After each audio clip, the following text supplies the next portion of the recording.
O inferno não começa depois da morte, não é um espaço subterrâneo, nem uma geografia do além, mas um estado que se infiltra silenciosamente na própria existência humana, um peso que cresce a cada escolha, a cada hábito mal formado, a cada ato repetido sem consciência, porque para Aristóteles, todo ser foi criado com um fim, um telos, uma natureza íntima que deveria florescer em direção à virtude, mas quando essa direção é esquecida ou rejeitada, quando a razão é sufocada pelas paixões, o homem começa a se condenar por si mesmo, e essa condenação é o inferno.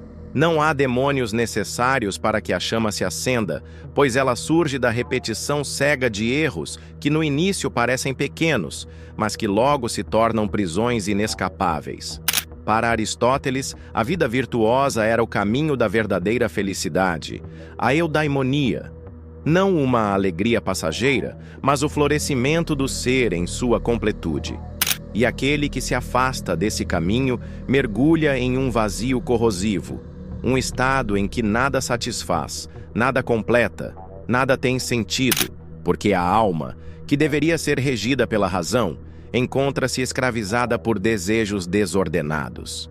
Imagine um homem que troca a busca da virtude pelo prazer imediato, que deixa o raciocínio se curvar diante da gula, da ira, da cobiça. No começo, ele sente apenas o gosto doce da satisfação rápida, mas lentamente percebe que está preso a uma engrenagem invisível que nunca para de girar, exigindo sempre mais, corroendo-o por dentro. Esse círculo vicioso é o verdadeiro inferno aristotélico, uma prisão construída não por divindades vingativas, mas pelos próprios hábitos que moldam a alma. Aristóteles dizia que somos aquilo que fazemos repetidamente, e essa frase, carregada de simplicidade, revela a profundidade do abismo.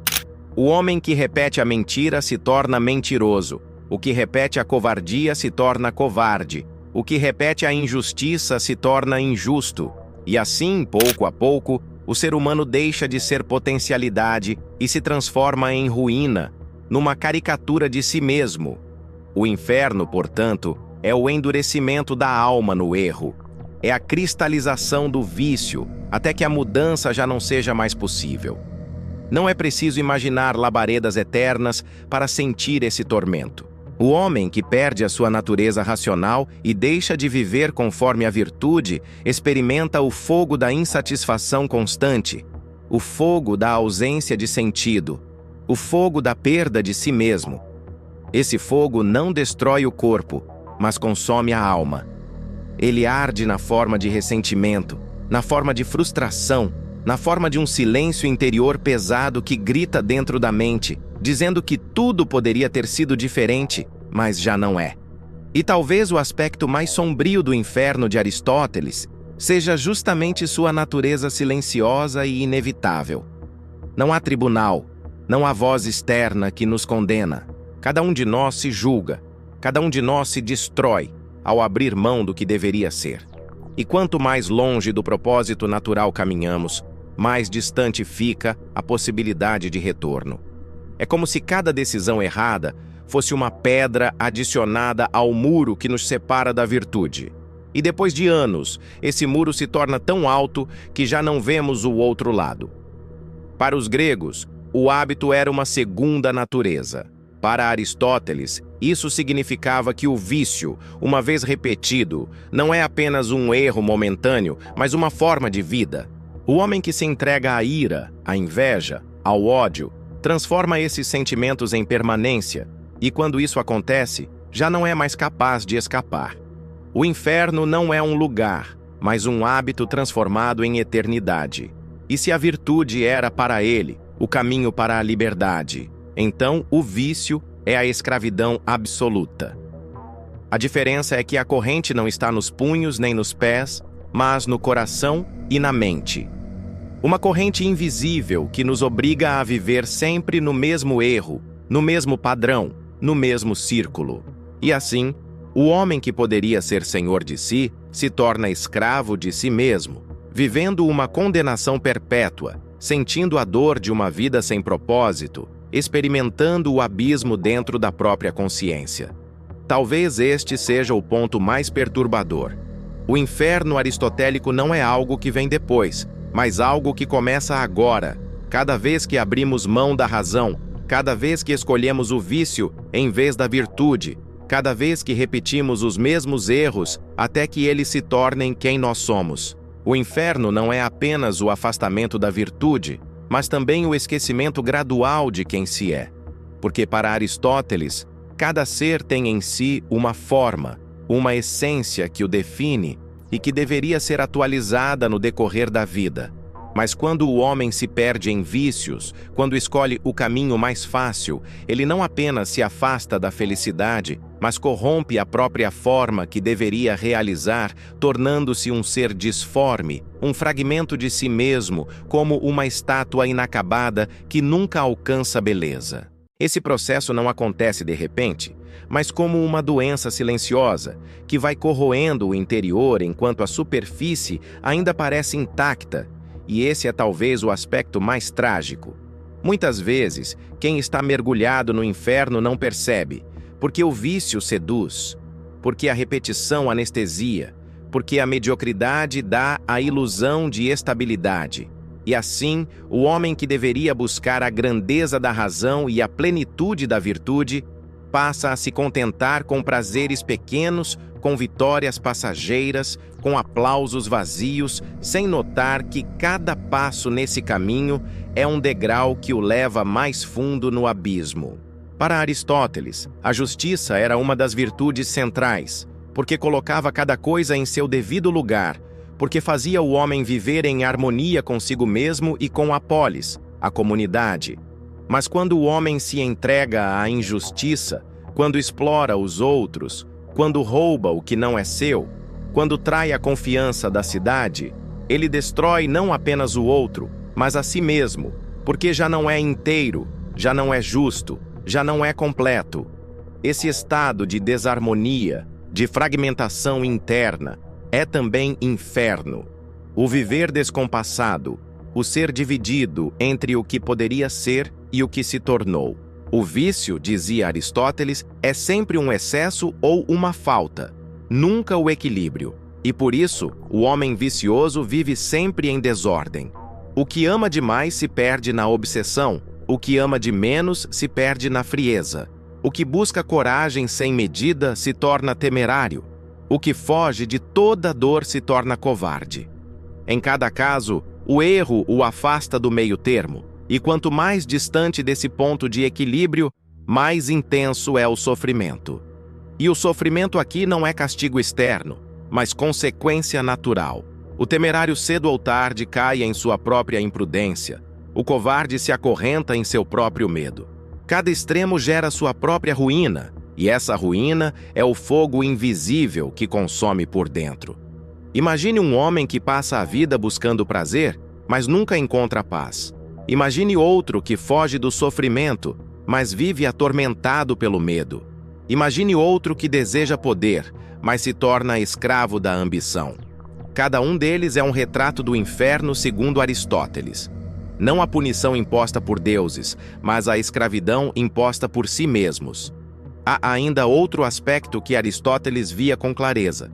O ser humano é, por natureza, político, ou seja, feito para viver em comunidade, feito para buscar o bem comum. O homem que rejeita essa dimensão, que vive apenas para si, que trai o vínculo com os outros, que pensa apenas em seu próprio interesse, se torna uma fera, um ser fora da ordem natural. E se o bem supremo é viver em harmonia com os outros e consigo mesmo, então o mal supremo é o isolamento, a solidão forçada pela própria corrupção.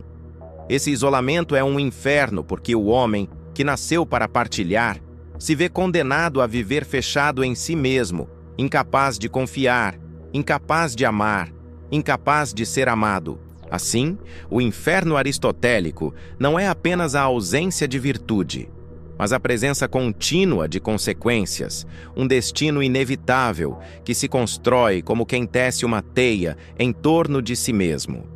E cada mentira, cada covardia, cada ato injusto é mais um fio que prende. até que a teia se torna inescapável. E então, mesmo que o homem queira sair, já não consegue, porque o vício se tornou hábito, e o hábito se tornou natureza, e a natureza deformada é uma prisão. No fundo, o que Aristóteles nos mostra é que o inferno não é algo que alguém nos impõe, mas algo que escolhemos todos os dias. E quanto mais escolhemos mal, menos livres nos tornamos, até que já não sejamos capazes de escolher de forma alguma. Esse é o inferno, a perda da liberdade, a perda da razão, a perda do próprio eu. Se para Aristóteles a felicidade era o florescimento da alma em direção à sua finalidade mais alta, então o inferno seria justamente o contrário, a esterilidade, a alma que nunca floresce, o ser que não cumpre sua finalidade e que permanece para sempre fechado em si mesmo, como uma semente enterrada em terra seca, incapaz de se abrir para a vida. E não há nada mais doloroso do que o potencial perdido, porque esse é o tormento silencioso que ecoa dentro do homem que percebe, tarde demais, que poderia ter sido muito mais do que se tornou. É por isso que, no pensamento aristotélico, o maior castigo não está fora, mas dentro.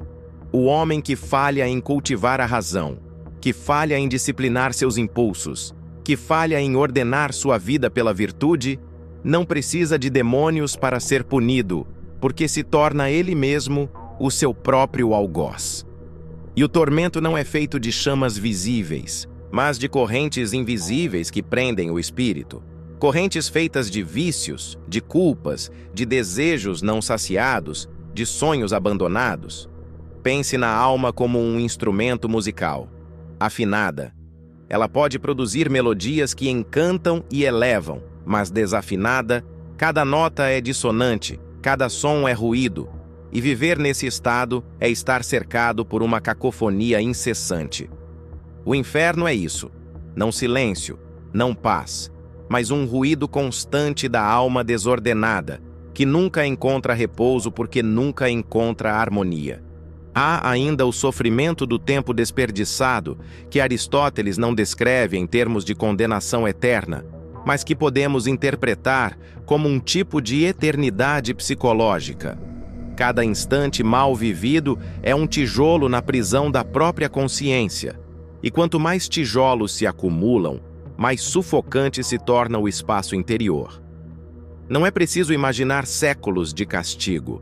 Basta pensar em uma mente que não consegue se libertar da própria história, que revive suas falhas como um eco interminável.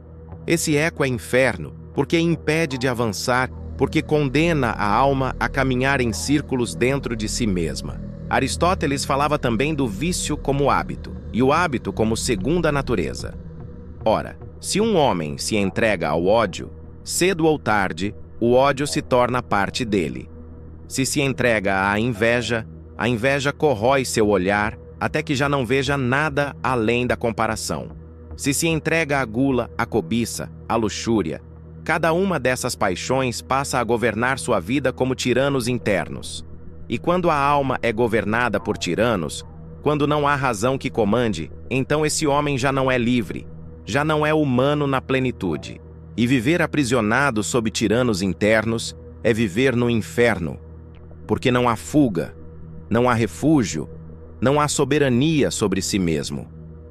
A tragédia maior, porém, está no fato de que o inferno não chega de uma vez, mas se infiltra lentamente, quase imperceptível. O homem que hoje tolera uma pequena injustiça, amanhã tolera uma maior. O homem que hoje se deixa levar por uma mentira pequena, amanhã já aceita viver dentro de mentiras maiores. O homem que hoje abdica de um valor em nome da conveniência, amanhã descobre que já não tem valor nenhum para sustentar. E assim, cada pequena concessão abre espaço para uma ruína maior, até que o edifício da alma desmorona sem que ele tenha notado. E quando acorda, quando percebe, já é tarde demais. Está soterrado nos escombros de si mesmo. Para Aristóteles, portanto, o inferno não era uma ameaça religiosa, mas um alerta filosófico. Cuide de sua alma, porque a negligência é fatal. Cuide de suas escolhas, porque cada ato constrói quem você é. Cuide de sua razão, porque sem ela, você se torna escravo do acaso. E esse cuidado não é luxo, mas necessidade, porque sem ele, você cairá inevitavelmente na desordem. E a desordem é o inferno que se instala em cada pensamento, em cada desejo, em cada gesto.